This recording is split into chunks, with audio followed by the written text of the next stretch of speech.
Well, good afternoon, good morning, or good evening, depending on where you're watching from. Welcome to the Art Alliance for Contemporary Glass Meetup for January 21st, 2022. It's hard to say 2022, but we're here. It seems like the millennium was just last year. Anyway, welcome today. We're going to be doing new, old, and new again. And this should be an interesting program. We have visiting with us Jeff Tullman, who is the owner of Pairpoint Glass in Massachusetts, and the notorious Sidney Hutter, also from Massachusetts and elsewhere. And we'll be having a presentation on Jeff's company, Pairpoint, which has been around for a very long time, since the middle 1830s, and is now getting into the modern age. So without any further ado, Jeff, let me have you introduce yourself and welcome to AACG. Great. Thanks, John, so much. And thanks to Linda and Tim also from AACG and all the members. It's an honor to be here. I'm going to share my screen with you.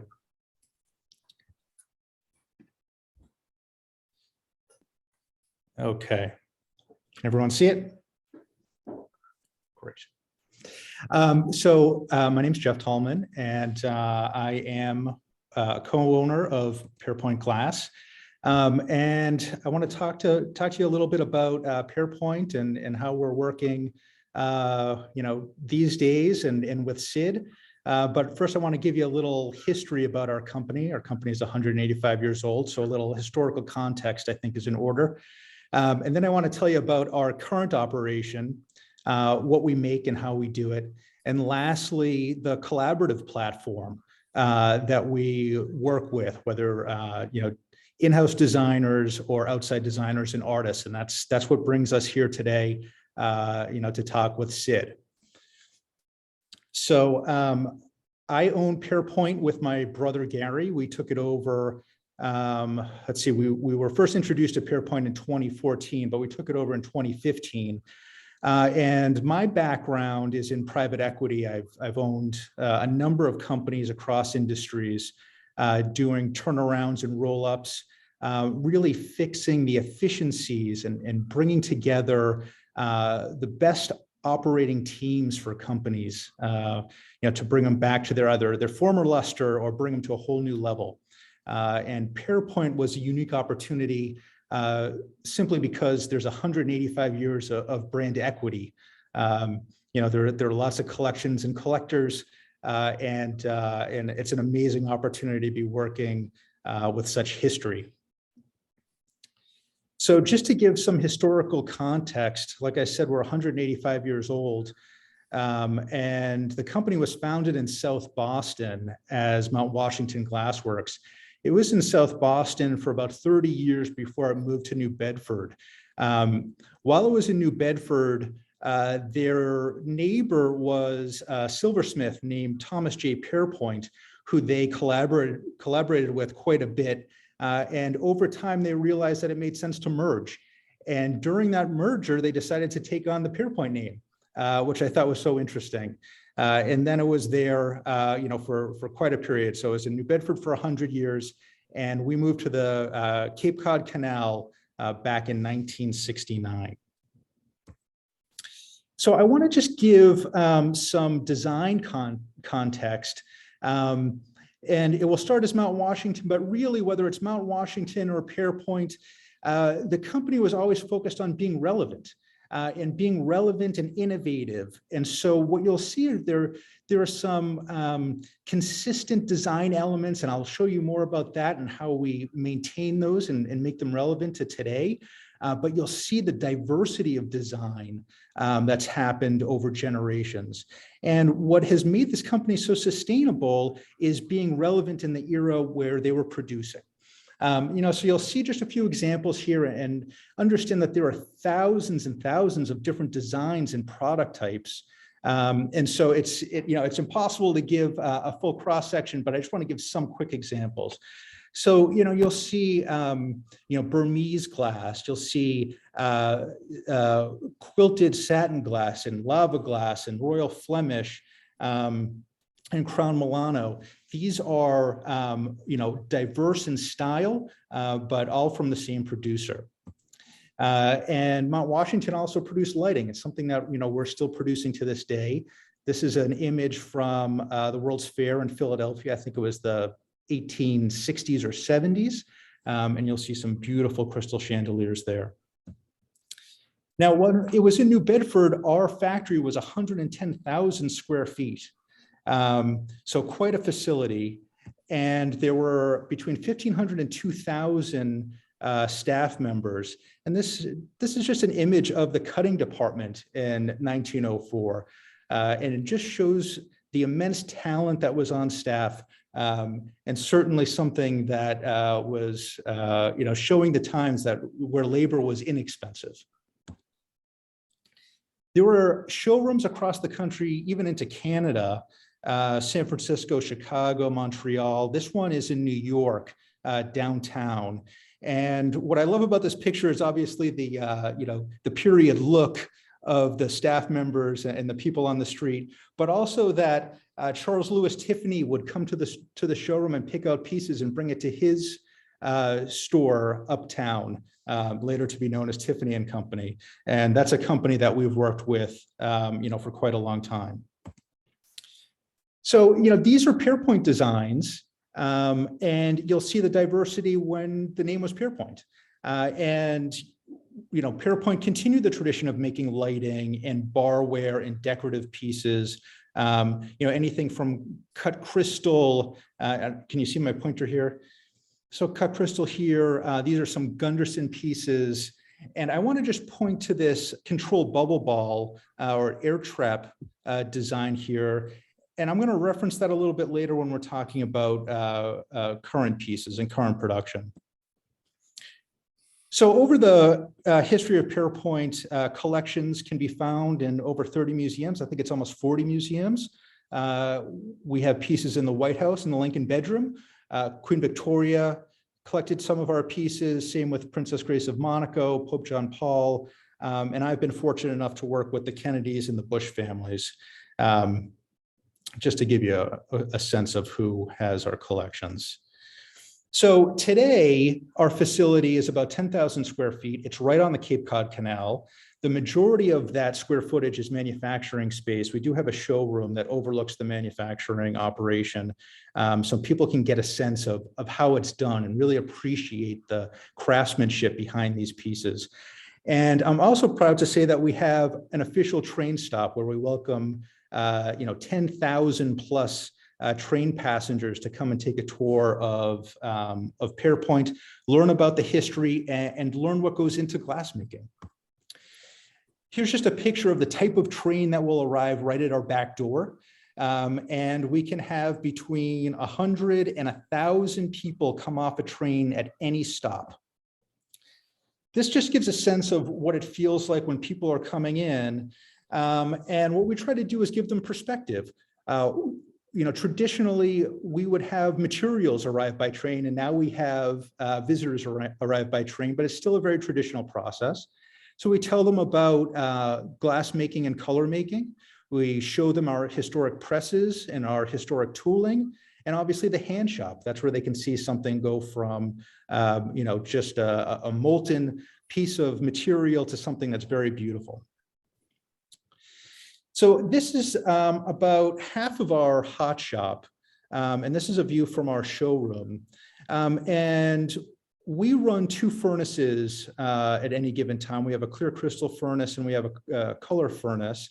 And we have 150 square feet of annealing capacity, and these 100-year-old presses, and you can see a number of benches and some molds.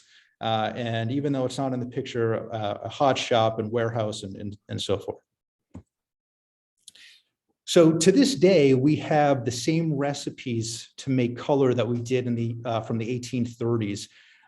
We have recipes probably in the dozens, and they're kept in a safe, and only 3 people get to look at them. So it's sort of like a Coca-Cola recipe. But we look at those recipes anytime we want to make something new, or we want to iterate on those colors. And for the most part, we stick with colors that are safe to make. Over time, there have been a lot of dangerous chemicals used to make color. And sometimes, people have added things like lead or other things to add brilliance. And we try to keep away from those things to keep people safe. So one thing that makes us a factory is our capacity and our ability to produce things efficiently. So I just wanted to quickly make a comment about our 100-year-old presses. It's one of the first mechanized assistants in glass production, and we use them all the time. And so you can see in this picture one of our hand presses. And then in the back where that light shining is our annealing oven. So it can handle the type of production that is produced. So any hand press team can produce about 1,000 pieces in a day. You have to be able to anneal 1,000 pieces in a day. Glass presses are typically a 3-person team. And we have molds that handle all sorts of pieces, whether it's lighting or dinnerware or souvenirs, coasters, many. I just wanted to give everyone a quick sense of what it looks like to press. This is just a quick snapshot, and it goes very quickly. And Sid was here when we were doing this. But essentially, we have a gatherer, then a press person. The mold is obviously what's going to make the final piece. Each press piece takes normally about 30 seconds. This is right on target, really. And this is an example of a small jewelry box that we make. So our glass team is typically trained on the hand press, and gathering 1,000 times in a day is a great way to learn how to gather consistently. So just give you a sense of molds. These are a couple of our shelves of molds, and you can see on the left, we have about 1,000 cup plate and sun catcher and coaster molds, and they can be anything for Harvard to a president, an inauguration to a battleship, even people's weddings. Then on the right, we have optic molds and press molds and blow molds, and that's just a shelf that we use in current production. We have thousands of molds. Here's an example of a press mold, hand engraved, and it's engraved by an artist who also works for the Mint. And what's interesting about engraving into metal, they have to do it backwards. So the engraver looks through a mirror to see the image that he or she is engraving into the mold. So just to get us to current production, I mentioned that bubble ball pattern, and what we try to do is honor our history, but bring forward those design elements into something that's relevant, something that makes sense for the market today. So I'm going to show you something or a number of related products across verticals, all related. So we'll talk about that bubble ball design. You'll see a decanter here on the right. So for barware, you can see that bubble ball takes different shapes in our pieces. So it might be a stem or a connector. It might be the entire decanter over here. It could even be just the stopper of the decanter. We also do a lot of awards and memorials. These are awards for the Boston Marathon. And you can see that, that bubble ball pattern as the foot or the base to the award. Here is a sculptural award for Gosling's golf tournament in Bermuda. And that's Guy Maxwell on the right. He's our sculptural artist. And he's making the Gosling's symbol of a seal balancing a barrel of rum on its nose. We also do decorative pieces.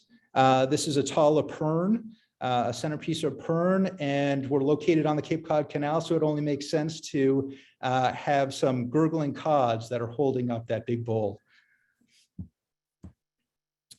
Caring for the tradition of lighting, we make chandeliers and table lamps, pendants and sconces. Again, you can see that bubble ball pattern in some of these examples. Here are some pendants as well. We were excited to find out when we took over the company that Pairpoint makes a very collectible doorknob. the Pairpoint controlled bubble knob, we didn't know about until we owned the company. And when we found out that broken sets were trading for $1,000 each, it sort of perked up our ears, and we knew that we had to reintroduce it. You would typically find these in the Newport mansions or other big estates. And when we introduced it, our first customer was the owner of one of the Newport mansions who was looking for replacement knobs. So you'll see here, this is from an old sales catalog, and these are more modern production of the doorknobs. We also do it in different color crystal. And then over here on the left, that library, we were contacted by a real estate agent for a house they were selling on the water on the North Shore of Massachusetts. And there were so many Pairpoint doorknobs, they wanted the open house to feature someone from Pairpoint to talk about the value of the knobs in this house. They thought it added extra value and appeal to potential buyers.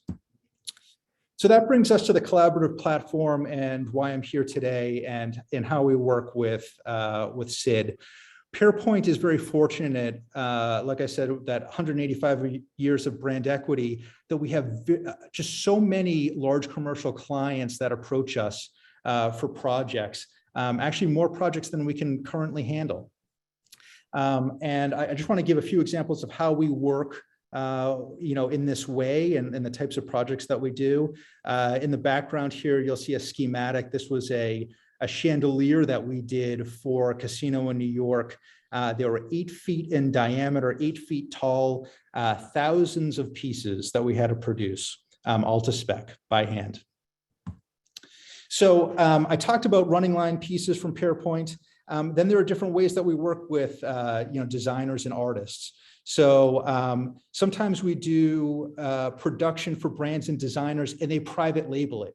So we might make lighting and they might just stick their name on it, and Pairpoint is just hiding behind. So we've done that for a number of designers. We're working with Martha Stewart right now. There's some pieces that that company, I say she, but it's really a very large company. They're interested in having Pairpoint produce. We also get a lot of commissions. And sometimes the commissions or the companies ask us to design it and produce it. And I'll give you an example of that. Other times our client has an in-house design staff, and they just want us to manufacture exactly what the designers have called out. And we've done that many, many times. And we also work with artists who have a vision, but aren't producers. And so we realize that vision on their behalf. And lastly, and this is the way that we're working with SID, or one of the ways we're working with SID, is a co-branded collaboration where the artist and designer has glass talent and ability and expertise, but Pairpoint has the production efficiencies and the scale and the economies of scale to produce a commercially viable piece at a price point that's also viable for the market. And that's one way to really leverage Pairpoint's strong suits. So just to talk about Mandarin Oriental very briefly, Mandarin Oriental is a 5-star hotel around the world, but there's one in Boston, and they wanted to anchor their Asian design in their Boston or New England location. And so they wanted to work with a historic American company, a historic Massachusetts-based company, to produce something that showed both an Asian style and something that's truly American and American made. So this is a fan in flames piece that we made for their lobby. As many of you probably know, red and gold symbolize wealth and prosperity and luck. And that flame, or I should say that fan, is a symbol of the Mandarin Oriental company. This is one of our artists making a large bullseye glass pane. The Fairway Hotel in Nantucket, they wanted to show different designs and pieces from around the world.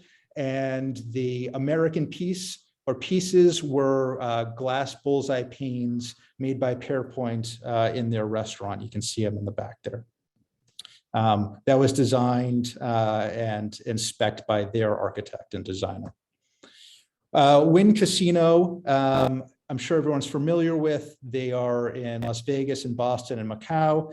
Steve Wynn, the owner and founder of the company, had their design team come to Pairpoint, and they offered us every piece of glass or handmade glass project that they had for this casino. And they asked us to bid on anything that we were interested in. We ended up doing 185 pieces for the property. And they were very specific about not only the design and the dimensions, but the materials. Quality is their first priority, and color is their second. And that's something that we could provide for them.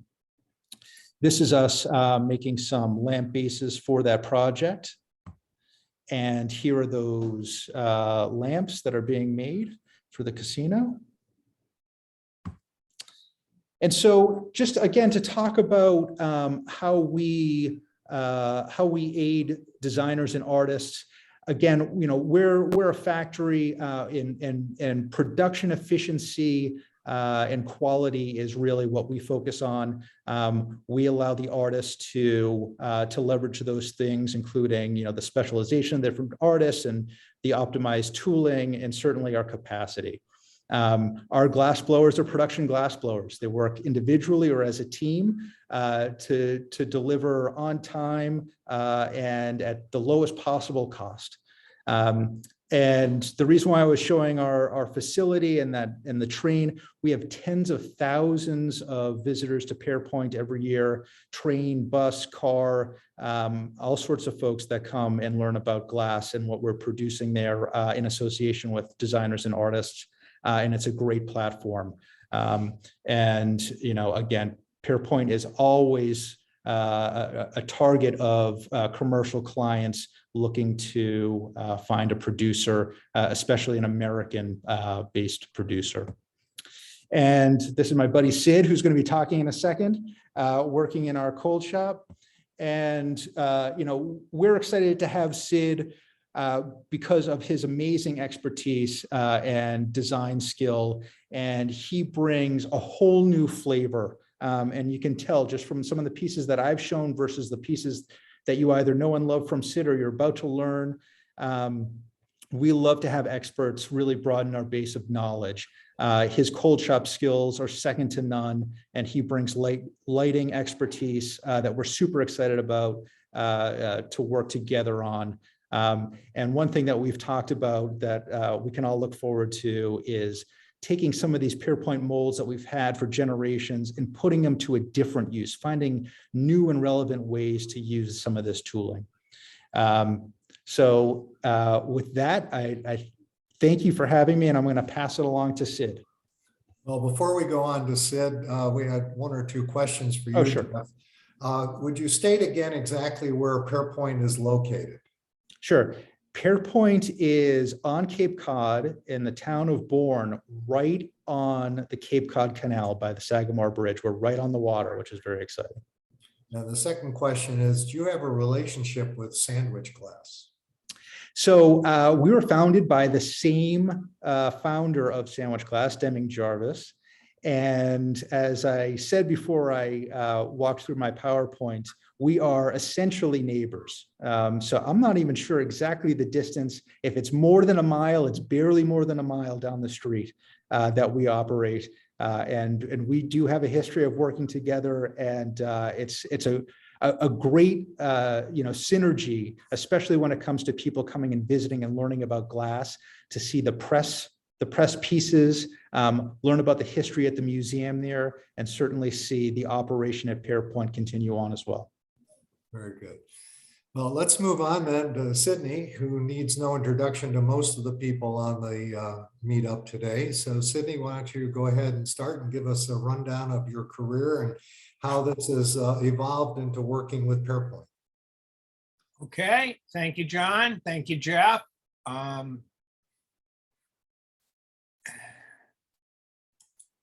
Let me, oops. Did I do this right, Anna? I got the screen up here. Can everybody hear me? Yes. Okay. Okay. how do I get rid of this? Quick share. I don't have a mouse. I'm sorry about this. Escape. Quick share here. There we go. And then click play. Oh. Okay. All righty. Yeah, I would assume that pretty much everybody here either knows me or has heard of me at some point. I've been working with glass for over 48 years. I started out in Illinois. I was going to show you the history of my work, which is, you know, somewhat of a fishing expedition. I grew up in Central Illinois, the Normal, Illinois, in a Lestron house that probably, if you look at the house, you'll see why I do repetitive linear geometric work. My parents were both college professors at Illinois State. I sometimes say that my dad was the brain, my mom was the mouth, and I'm the hands, because my mom was a linguist, my dad was a clinical psychologist, and of course I'm an artist. Whoops. And I wanted to mention that there's a reoccurring theme, it seems. I looked through these slides, I've reviewed them several times, and it seems like every studio I've worked in is old and beat up. This is the glass shop in Normal, Illinois, when I started in '74. These are some of the objects I made. Joel Myers was the professor there, so he brought in a lot of different people, and I learned a lot of different techniques from Gianni Toso, Bertil Valine, Marvin. I mean, everybody came through when I was a student back in the day. And I sort of tried every technique. And being that I was a sociology major when I first started out at Illinois State, I moved to the art program and started with some glass blowing. And also I had to take core art classes. So this is my first lamp that I made in a basic materials class. Whoops, I don't know why I'm not clicking. And then I started making sculpture in Normal, blown glass and plate glass put together. So there's the relationship with what I'm doing today. These are two examples of different cold work blown and plate and straight 3/4 inch plate. And then, as you can see, I wasn't fibbing about glass shops and the quality of them. They're not like they are today, the state-of-the-art studios. This is the Mass Art Studio back in '78 on February when there was the blizzard. I walked up to the studio from my apartment, couldn't get in, and I went back home. But I was able to continue on later. And these are some of the pieces that I made. I brought some of the work that I'd worked on in Illinois out with me. So I had sort of a segue from my undergraduate to my graduate career. And while I was in Boston, being the country boy in a big city, I learned about all these tall buildings, and one of them was the Hancock Tower. And one of the examples here, I'm a student of architecture. One thing here is you're looking at about 100 years of architectural history with the Henry Hudson Richardson Trinity Church and the I.M. Pei Skidmore Owens Merrill Hancock Tower.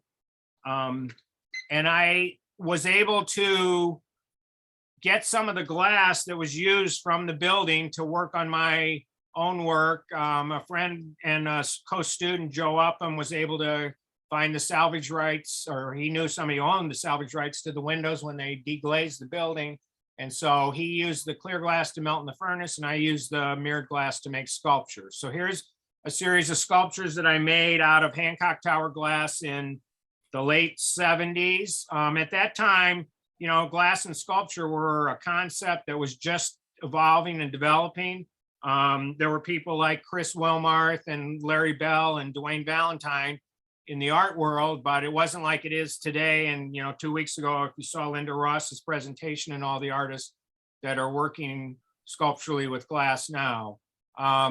So I made quite a few different varieties of pieces using the Hancock Tower glass. This piece is called Solaris. That previous piece was called Stereo. This piece is called Freudian Slip, a tribute to my dad. This piece is called X Squared. You can imagine this being a gigantic sculpture in a plaza or something, and you're walking underneath it. It uses both metal and glass, which is one of the concepts that I worked with, was attaching the glass with metal. This piece is called EIR, I think, and the other concept that I worked with on these pieces was the double pedestal. Instead of having one giant pedestal, I made smaller pedestals that held the glass. This is the Temple of the Right Angle. This was one of a semi-kinetic piece. If you pushed on the top of it, it would move a little bit. This piece is called Louis Electric 2. One thing is I'm an avid sports fan, and it could be the tracking of Louis Tion's curveball, or it could be an agrarian machine, like a disking machine from the fields of the farmlands of Illinois. And in the first semester, or the first semester of my second year of graduate school, there was a fire in the studio and I wasn't able to blow glass anymore, and I had to figure out what to do. So I started making what I call plate glass vases. And this is probably, what I'm known for more than anything else, as a glass worker, or a glass artist, or a glass sculptor. So here's a variety of the earlier plate glass vases. They use green glass, that's vitrolite, which was an architectural glass that was made in the 30s. They used to be on facades of buildings. Whoop, there's a lag in it. And as I said, number 3, my studio that when I got out of graduate school, I rented a space in Roxbury and worked with about 10 or 15 other artists in this studio space, and started working on my sculptural work. I worked for a couple of glass companies, cutting glass, and plate glass companies. One of them, they used to get the glass to them that was uncut on the edges from the drawing process. And it ended up that I was able to keep those pieces that they cut off and make sculpture out of it. These are some more examples of the pieces that I was doing. This is like the early 80s. I don't know why it's not. This is a piece called the Temple of the Friendly Vicious X. One of the things that I like to deal with is the qualities. I like to comment on certain qualities of glass. There's the sharpness, the transparency, the satinness. This is an example of 2 different sizes of pieces. The piece on the left is about 6 by 6 feet. The piece on the right is a tabletop sculpture. I have a patron, the Medici of Rockville. Now he's the Medici of Georgetown, Ronald Abramson. He owns over 30 of my works, and he commissioned me many times to make work. And this was a piece that I made. I'm sorry of the quality of the slide, but one of the things, the other comment I wanted to make is photography is really important in portraying your work. And I've had 2 of the best glass photographers work with me, Charles Mayer and Chris Peden. I always like to do something different every once in a while, so I made a fish. These are more of the vertical style vases that I made in the 80s. And I made some that have, the other thing that I like besides nature and fishing and gardening is music. And these pieces were called Verdi fans, and they sort of look like piano keys and sort of follow the cadence of music. And again, that whole concept of either the sharpness of the glass or the crack of the glass. I work in sort of a dualistic way, because I do a lot of grinding and polishing and making stuff very pristine. And then I also like the quality of uncut, or cut, rough cut. Whoops. And there's an example of a concept piece. These are quasi pieces that this one's slabbed out on a piece of black granite. And it's sort of the death of the vase. And this piece I made for Ron Abramson back in the mid 80s, 85. It's called Conference Call, Are You Talking to Me? And This is the most involved piece I ever made. I don't know if I could make something like this today. It's 6 by 6 by 4 feet, and it uses different kinds of glass. The backing is 2 sheets of blue vitrolite. The solar panels are sandblasted solar gray glass. There's aluminum turned washers. There's a microphone. There are guy wires. There's the whole center that's a flower or a receiver, a satellite receiver. And here's hopefully some detail shots. It seems like maybe my keyboard is messed up because I have to go past to go back. So there's some better shots, details of this piece, which was shown only several times, and it's now in storage, unfortunately, because it's so large. And from making that piece, I decided to start to do some commercial things. And one of the commercial things that I decided to do was to make coffee tables. And so this is a conference call coffee table. I made several of them, and I may go back at some point to making tables again. Here's a detail to show you this has these lenses that I glued onto the pedals, and there you can see the anodized aluminum and the machining and all that. I also was working on lighting at that time. I flipped back and forth, and now I'll talk in a little while about my lighting presently, but these are some early lamps that I made back in the 80s. These are called f-stop and XN f-stop lamps. They're machined aluminum. I did all of the machining on these pieces, all the glass work. The only thing that I didn't make, of course, is the glass itself and the rubber washers. And you can see, like, I had a company, Green Rubber. There's a company here in the Boston area that made me different size washers, different heights, so I could vary the glass. And I made some others that were three-legged pieces. These are called tricircs. I'm proud to say that several of these are in the Metropolitan Museum of Art as part of the 20th Century Design Collection. They were donated by a couple collectors from New York, and I'm working now on a concept for making some hanging tricirc lamps, and I have the parts in the studio. I've sort of started to get going on that. Everybody has to have a vase lamp. If you stay in a hotel, you usually have a vase lamp next to your bed, and probably a lot of you have vases lamps next to your bed. These I made myself. They're a combination of a vase, and then the shades are glass. They're semi-kinetic too. You can push on the piece and it'll sway a little bit because it has a core in the center of it that's drilled out with the wiring going up to the bulbs. And everything that I've made, there's a reference back to something else that I've made. So you'll see in some later work where I use this concept again. Wall sconces, floor lamps. Whoops, sorry about that. Keep doing that. Still making the vases and the quasis at this point. This is probably the early 90s. These actually predate those, but these are important in that I'm showing you something that I'm working on today. These pieces in, I think it was 83 or 84, I went out to Wisconsin to Michael Milan's studio and blew a bunch of parts, and then came back and made these blown plate glass vases.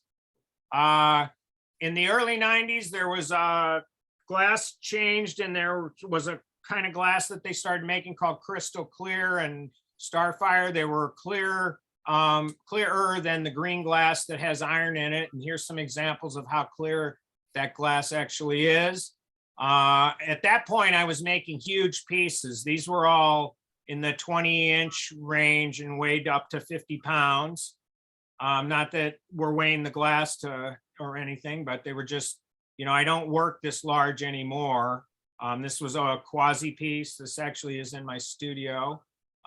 Vases, and the vase on the right was is White House vase #1, and that was in 1993. I was asked to donate a piece to the White House Crafts Collection.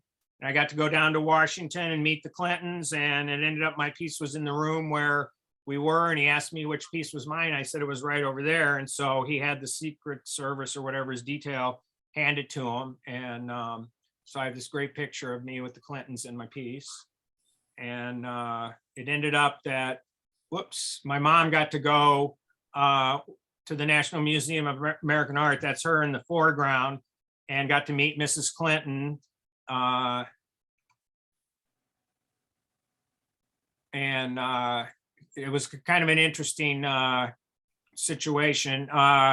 She was talking to Mrs. Clinton, and Mrs. Clinton said, "Where are you from?" And my mom said, "Well, I don't think you'd know. It's a little town in Illinois." And of course, Hillary Clinton was from Lake Forest, Illinois, so she knew exactly where my mom was from. But anyways, this ceiling fixture, cubic heart ceiling fixture that I made for a couple in Alexandria, Virginia, and that led to a whole series of cubic heart vases. And I know that there's one coming up in an auction at the Habitat's next Masterworks auction, and that's the only one I know that's available, because I don't have any in the studio that are for sale.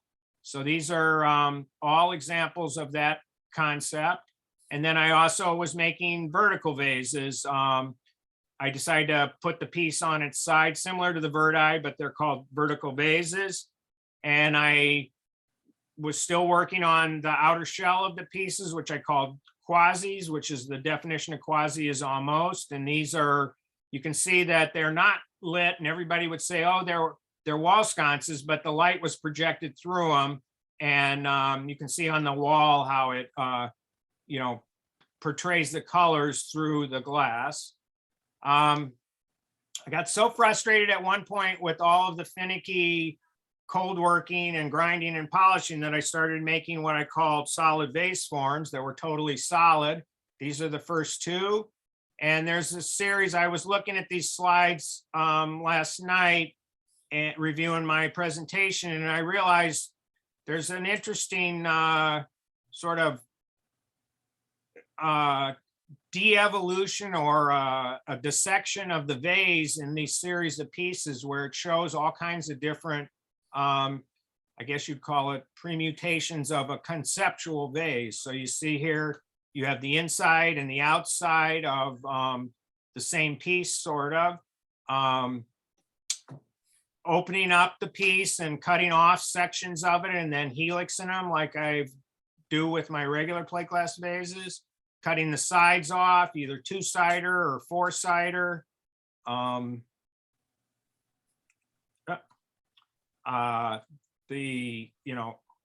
the sides semi-geometrically, but not perfectly straight. And then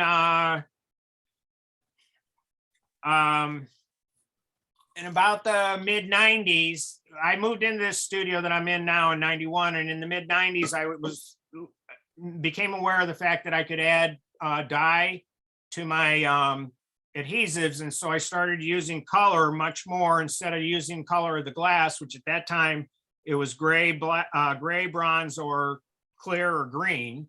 And so I started making pieces that use multiple colors. This piece, the one on the right, Millennium Meltdown, I made that for a show that was at the Kentucky Arts and Crafts Museum that Stephen Powell curated. And I wanted to comment about all of the glass artists and collectors that I've known that aren't here with us anymore, and how sad it is, but also how grateful I am and how grateful we all should be that we can continue on with this wonderful material that we call glass.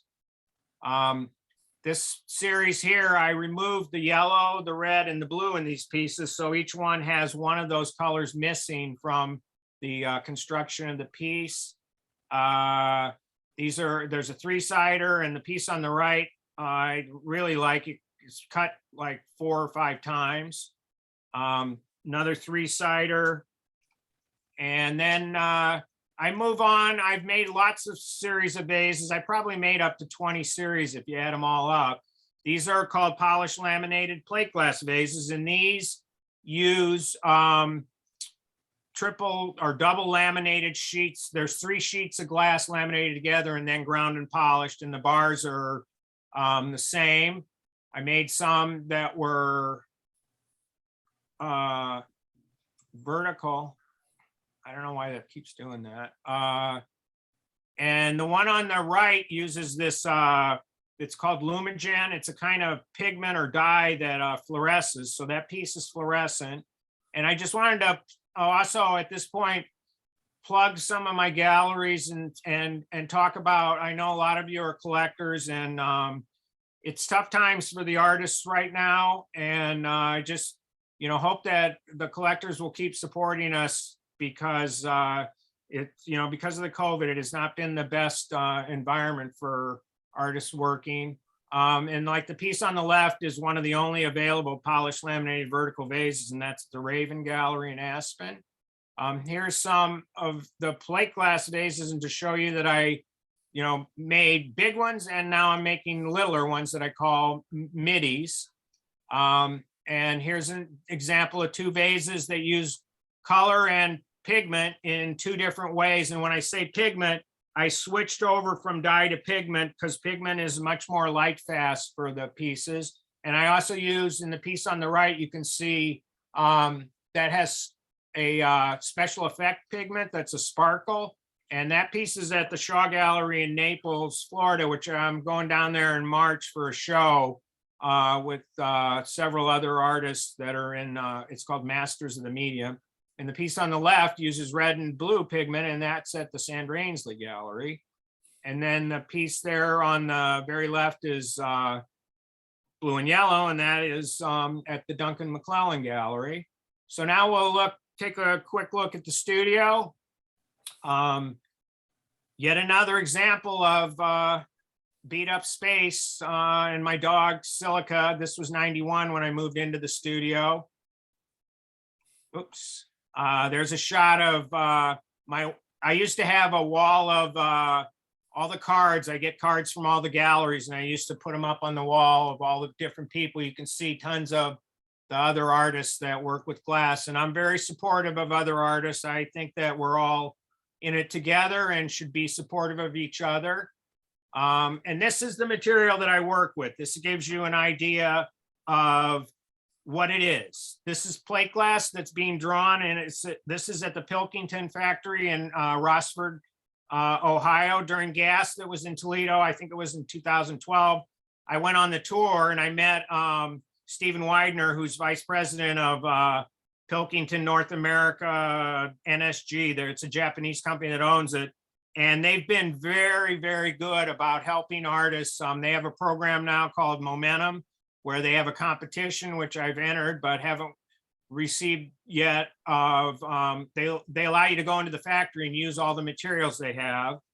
And I don't know how familiar people are with the process, but the glass is melted in a furnace, and then it's drawn out and pulled down a conveyor belt. And the bottom underneath there, if they have a problem, they just get like steel bars and smash the glass, because the glass is continuously coming out of the furnace, and they're drawing it, and it doesn't get touched by a human hand until it ends up being, and it's not really touched by a human hand. They have robots that pick it off the cutting table. It gets put into crates, and then it gets lifted onto a forklift, and then it's crated. And this is a crate of glass being boomed into my studio. That's 4,000 pounds of glass coming into the shop. Here it is laying in the corner of the studio so that I can access it. And these are all process shots of how I work. Here's a drawing. I still use a drafting machine, though. I have Chris Peden, who I work with, does SketchUp drawings for me now. I make models a lot of times out of cardboard to see what the piece is going to look like before I make it. And here's the glass cutting process. I put the sheet on, the sheets are 4 feet by 5 or 6 feet. So it gets laid on the table, and I use a cutting square, cut the glass into strips. From strips, they become squares.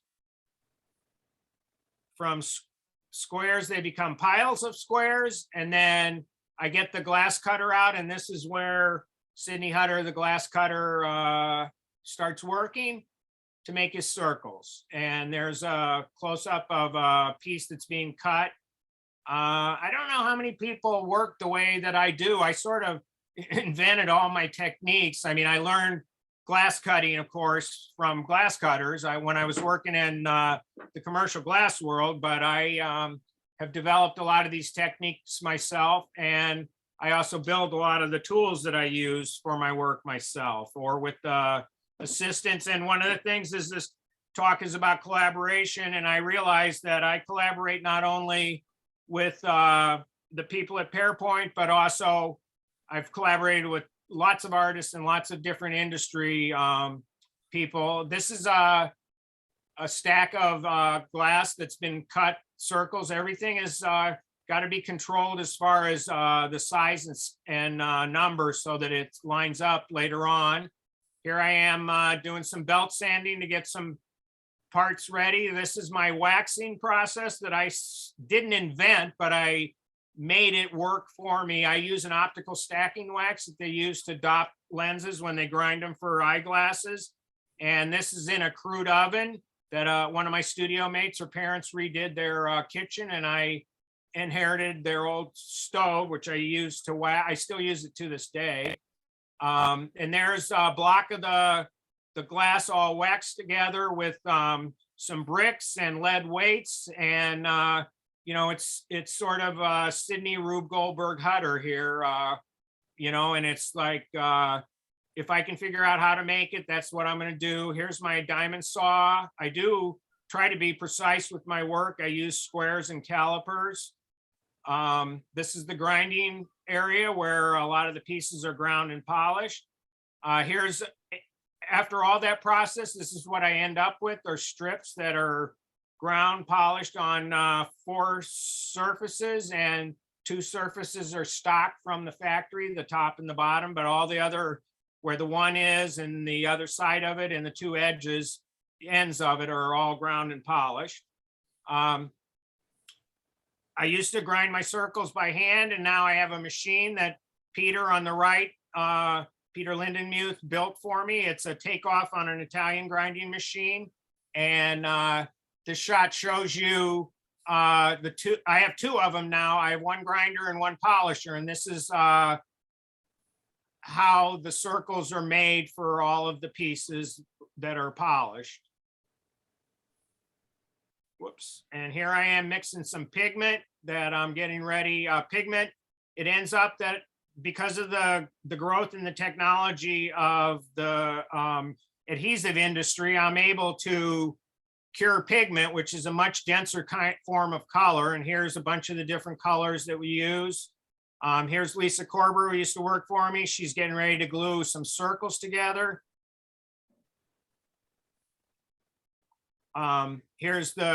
This was an orange pigment that's really opaque, so it gives you a good idea of what it looks like when you're pushing the glue out. And I'm using what we call the persuader to have the glue spread all the way and get all the air bubbles out. There's the glue light. The new technology I'm using is LED. This is the old technology, but it gives you an idea of the ultraviolet light cures the adhesive. And this is a very powerful ultraviolet light that's the final cure. These are parts that were made on a tape. This is like 2 or 3 pieces worth of parts there in the studio. And then I'll show you some of the recent work I'm working on. This piece here is a big vase that uses, I think it has 6 or 7 different colors of pigment in it.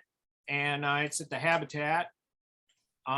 This is a series that I've always been frustrated with, in that it didn't get a whole lot of commercial success. I know I saw one of the people on this show has one of these, but not many of them ended up in homes. But I really thought that this was a nice series. It's called Shifting Transmissions, and it could either be a gear or some sort of transmission for a car. And it uses all of the pigments that I had been playing around with, the special effect pigments with the sparkle and all. Vertical vases, this is uses a gold pigment. And these are MIDI vertical vases. The one on the left is Duncan McClellan. The one on the right is Habitat Florida right now. And Gee whiz. That's the original piece from the back a few slides. These are polished laminated plate glass vases. I know the one on the right is at Ken Saunders Gallery, and Ken's on the Zoom today, I believe. Here's some other style of pieces. The one on the left is a blown solid vase form, and that relates to what I'm doing right now with some of the pieces in the studio. These are mini me's. For a while, people were, well, your pieces are too big, we can't fit them in our display cases. So I said, well, then I'll make a mini me. These are two other plate glass vases using those effect pigments. The one on the left uses red that's called Ferrari red and gold sparkle, and the one on the right has yellow and green in it. I'm really proud of this image in that it shows sort of all of the different not all, but several different permutations of the vases, the solid vase, the polished laminated, and the regular plate glass vase. And we're talking about collaboration, so I wanted to talk a little bit about my fellowship at the Museum of Glass. I went out a few years ago and worked with the team there, and they have this fellowship where they give you 5 days of blowing and 2 days of cold working. And this is Gabe Feenan, who I just love. What a great person. And he and I worked really closely together with Ben and Sarah, who also worked there, making parts for pieces that I have since started working on here in the studio. And there's Kristin Elliott, who's one of the top cold workers. She's the go-to person for lots of the Seattle artists. She lives in Tacoma now. She used to work for David Hutchhausen, who was one of my teachers. And the person on the right there is Walter Lieberman, who is one of the unsung heroes of the studio glass movement. He went to school with me at Mass Art, moved out to Seattle, and he's the ringleader of he tells people what's going on in the Museum of Glass, and he does these chalk drawings to demonstrate it. So we're toasting with chalk the fact that we got to be together again after 40 years, and the fact that he drew up the pieces that they were making. And here are some of the parts that they made. And these are in my studio after they got shipped out from, after Kristin had cut them, and they've been shipped out from Seattle. And then this piece is a piece I just finished in the last month, and show you some of the different processes as it's developed. As you can see here, we have to protect the glass when it's getting glued, and the finished piece is there on the right. And that's sort of a, I guess I would call it a tealy glass. This is one of the ones that I made in all clear. I really think that this is an outstanding piece as far as what it does with refraction and reflection. And this is Jim Shantz has this at the Shantz Gallery. Some more of the, and this is the drawing that Walter had done on the floor. This is the piece now that it's done. And I believe this is at Habitat, Michigan. Whoops. And this one here, as part of the fellowship, you are asked to give a piece to the museum.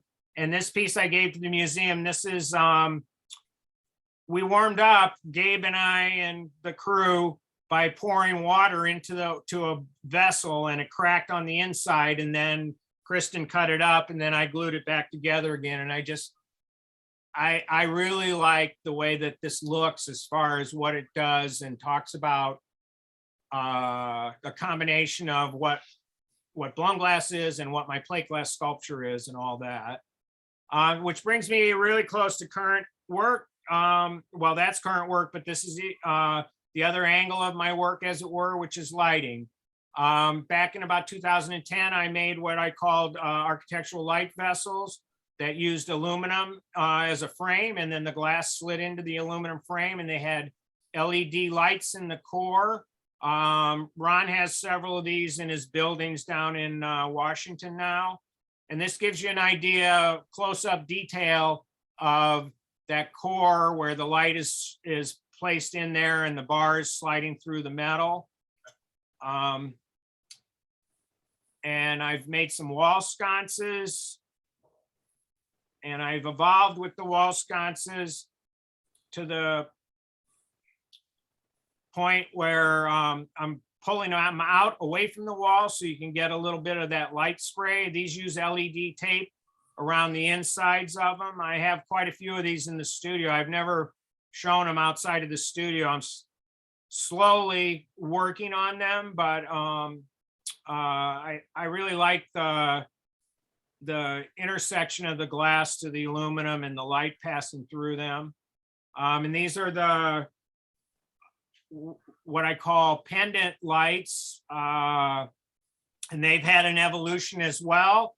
As I said, I go to commercial shows all the time. I went to Light Fair, which is the International Lighting Show, and found out that UL doesn't allow you to glue glass to metal. And so I came back from the show kind of like, whoa, what happened? I, was all gung-ho to work on these pieces, and I realized that I had to alter my design. And so that's one of the processes I go through, is learning how to evolve with the work. And these pieces now are drilled, and they have metal caps and metal screws in them. So these are all UL certified. I have a license to make them for UL. Well, they're approved by UL. And I have a 3-inch can version, and I have a 4-inch can version, which are the larger ones. And then Ron has always been very helpful with my career as far as giving me something as far as work to do. This is a pendant that I made for him that uses this high-tech, that black left lower lighting fixture is made by a company in Pennsylvania. It's called Elume. And it opens, and you can use your phone to open and close the lens and change the intensity of the light. And here it's installed in his office in his home. And then this is the most recent commission that I did, which was my COVID project. This is in a house here in the Boston area. And this piece is a tour de force, I think. It's weighs about 80 pounds. Not that we're weighing the glass, but I needed to know because it's hanging from somebody's ceiling in their home. And Anna, I went black here, but I was trying to, here's a little video quickly that'll show you what this piece does. When it's over, what do? Push it. Is it going up here? So this piece has a DMX controlled LED tape in it. So as the light changes as you're looking at the piece, and it rotates through colors.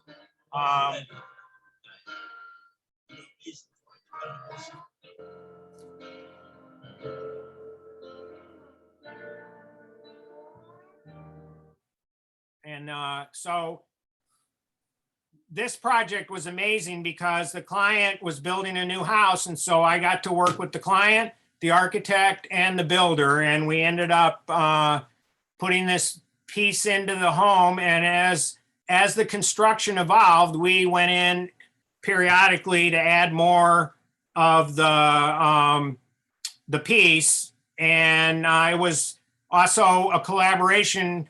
I at one point had 10 people here in my studio discussing what we were going to do, and everybody was putting their wishes and the like into the piece. Here's the installation process. It's hung from the ceiling, and in the attic is where the controls are. And there's Victory. We got it all set up, and that's the piece hanging from the ceiling in the house. And that brings me to Papo, who Jeff showed you earlier. He's using that glass press, and I'm really excited about working with Pairpoint and having having the chance to have a factory help me make my work. And there's Guy Maxwell, who's one of the blowers there, and he's making a piece that they call that a Hobnail Mold. That's a 4-piece mold. And when Jeff was talking earlier about the molds, it's amazing. Some of these molds could hardly be made today. They're so intricate and so delicately designed and all, and that being a 4-piece mold there. And I actually, though I'm a glass sculptor, my best sculptures, or my best living sculptures, let's say, are my 2 kids, Daisy and Manny. They bring me a lot of joy, and they are 2 amazing kids. And I think that that's the end of my story, though I wanted to let you know that the fish didn't get away. He ended up on the dinner table. That's a black sea bass on the south side of the Cape. And I believe that that is it. So I will stop my share. And if there are any questions for any of us, I really appreciate being able to present my work. And I hope that I know Linda Ross spoke 2 weeks ago, and then last week was the Year of Glass, that, you know, eventually you can all come to the Boston area, because there's certainly a lot here. There's our studios, 3 museums, fantastic museums, Peabody Essex, Fuller Museum, Sandwich Glass Museum, and there's Pairpoint Glass Works and a lot of other studios. So I will kick it back to John or whoever. Thank you, Sid. We all Sure. appreciate an excellent presentation. I have a few questions on the chat first, and then we'll open up the mics if anybody has more to ask. One of the questions earlier, the new clear glass allow you to use colors in the glass that wouldn't have worked in the older glass? Well, it's more, yeah. The fact that the plate glass used to be green, I mean, green will sour any color, because you're going to have green added to it. So the clear glass made it so that when I used the dyes or the pigments, it was much clearer portrayal of the colors. And the whole pigment issue now, I just noticed they were sold, but Clariant is the pigment that I use. They make these pigments, they're called ST, which stands for super transparent, and they're a liquefied pigment that they use. One of the things, I didn't get in really deeply into that whole gluing, dyeing, pigmenting of the material, but the evolution of that whole material part of the technology, it's amazing. Like now, something I couldn't do in the 80s, I can do now, like the LED lighting. Like they make these visible cure adhesives now where the light, you know, you could use a flashlight to cure it, where you used to have to buy this $3,000 UV light. And the stability of the pigments and everything is much greater now, because they are constantly researching and enhancing the materials. I didn't mention, actually, it's back in the 80s, I had a show at the David Bernstein Gallery, and he got the mayor to declare it Sidney Hutter Day. And there used to be a joke that there was the Sidney Hutter Parade on Sidney Hutter Day. And today happens to be Sidney Hutter Day too, because Sean Wagoner, who used to be the editor of Glass Art Magazine, has this podcast called Talking Out Your Glass. And at 4 o'clock today, they're going to launch my Talking Out Your Glass podcast, where she interviews me. And it's about, if you think I get talking now, this one is an hour and a half. So if you, it's, I think the service that she's doing for the glass community is incredible, because she's interviewing, I think she's in her 7th season, and she's interviewing all of these artists, and then it's getting archived, and it's going to be donated to the Rakow the library at the Corning Museum. And I don't know how many of you have been to the Rakow library at the Corning Museum, but it is amazing. They take you in the back stacks, and artists like me have sent in all of our catalogs and books and things like that. And then they have collections of drawings and cartoons from stained glass windows and things like, it's incredible. And I've taught at Corning a couple times in the studio, and you go to the librarians and you mention something, and then you get a message that they have something for you. You go there and they've researched and they've brought you these files of information about whatever, like it would happen to be about adhesives and laminated glass. So I hope that answers the question with a little added stuff And to then it. some. Someone asked if you've done any public commissions, and if so, where are they? Yes, I have piece at the, well, I'm not sure if it's still there, Pittsburgh Gateway Hilton Hotel, which is a funny story. Somebody stole one of the pieces, which was interesting because it was about 20 inches tall. I have some pieces in Japan at the Riga Royal Hotel. I have a piece at the, Chris knows this story, Chris Ripken. I have a piece at the Hyatt Regency Hotel in Melbourne, Australia. And my mom went on an elder hostel tour to Australia, and they gave her high tea with my piece there. And it was so funny, you know, that they treated her like royalty. I have a piece in Hong Kong at a Hyatt Hotel that another glass collecting couple said, "Oh, we saw your piece at the Hyatt Hotel in Hong Kong. You'll never guess what they do at high tea at 4 p.m. They put cake around the outside of your piece." And I was like, whatever, you know, I mean, you know, one of the things about being a glass artist is we make it in the studio, but we can't control what people do to it outside of our control, you know, or outside of our studio. So yeah, I do have pieces, you know, between mainly hotels. I haven't really branched out to doing other buildings, though. Like I said, Ron Abramson has a couple of pieces in the buildings that he owns down in Washington, which I think is great. Okay. The question came up here, and this dovetails back with Jeff. Have you two developed any proposed designs that are coming in the future? Jeff, do you want to answer that, or should I? Sure, we can both answer it. I'm happy to go first. Okay. So Sid and I are fortunate enough to work together each week, and what we discuss are different ways that we can come up with designs. So through the end of the year, we were working on a lot of production, and we got a little sidetracked on that production.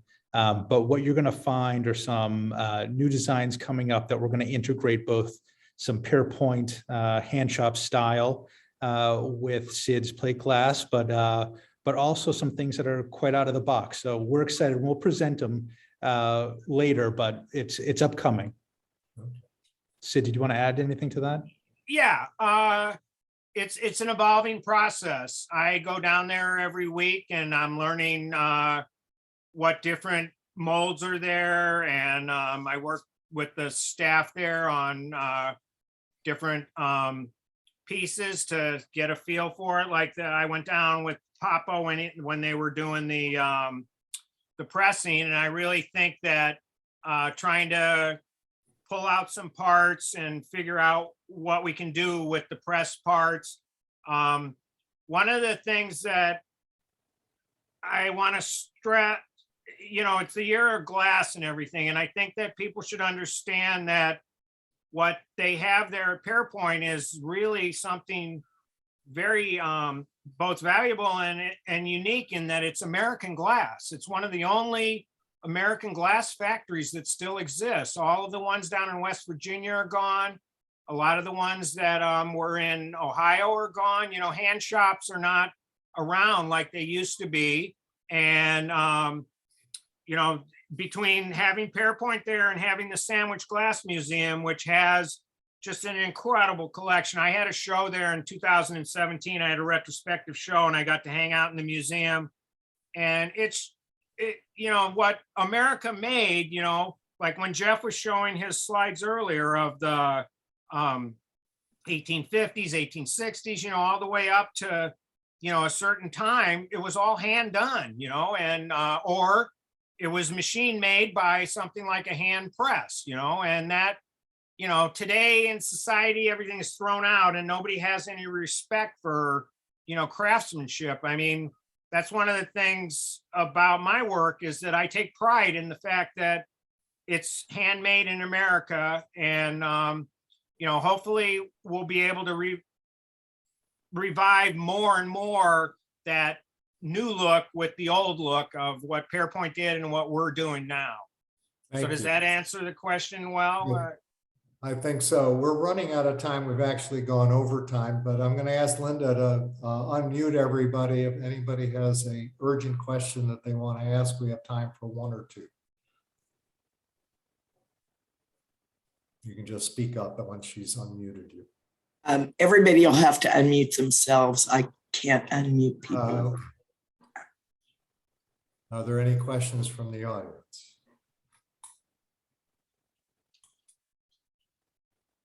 If not, I Great want to thank. presentation, Sid.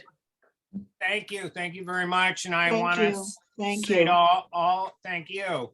All of Thank my you. friends there, I can see a lot of people that I know, a lot of people who have my work. And, you know, the glass is an amazing material. You know, I'm doing some research for another project I'm working on. And, you know, one of the things I think all of you here know because you're here is glass gets inside you, it's sort of insidious, and, you know, you can't get it out, you know, and it's just such a great thing, you know, because it's the people, it's the material, and it's the work that's done from that, you know, the combination. And without the collectors and without the museums and the galleries, us artists would not, you know, be able to do what we do. So I appreciate all of you for that. On behalf of AACG, thank you, Sid. Thank you, Jeff. We look forward to what's coming in the future and perhaps be a subject for another meetup once you have something to show us. Okay. Appreciate Thank it. you so much for having Just us. a reminder to everybody, this has been recorded and will be available on YouTube. And hopefully we'll see you all next week at our next meetup. Thank you for coming. Thanks, John. Thank you. Thank you.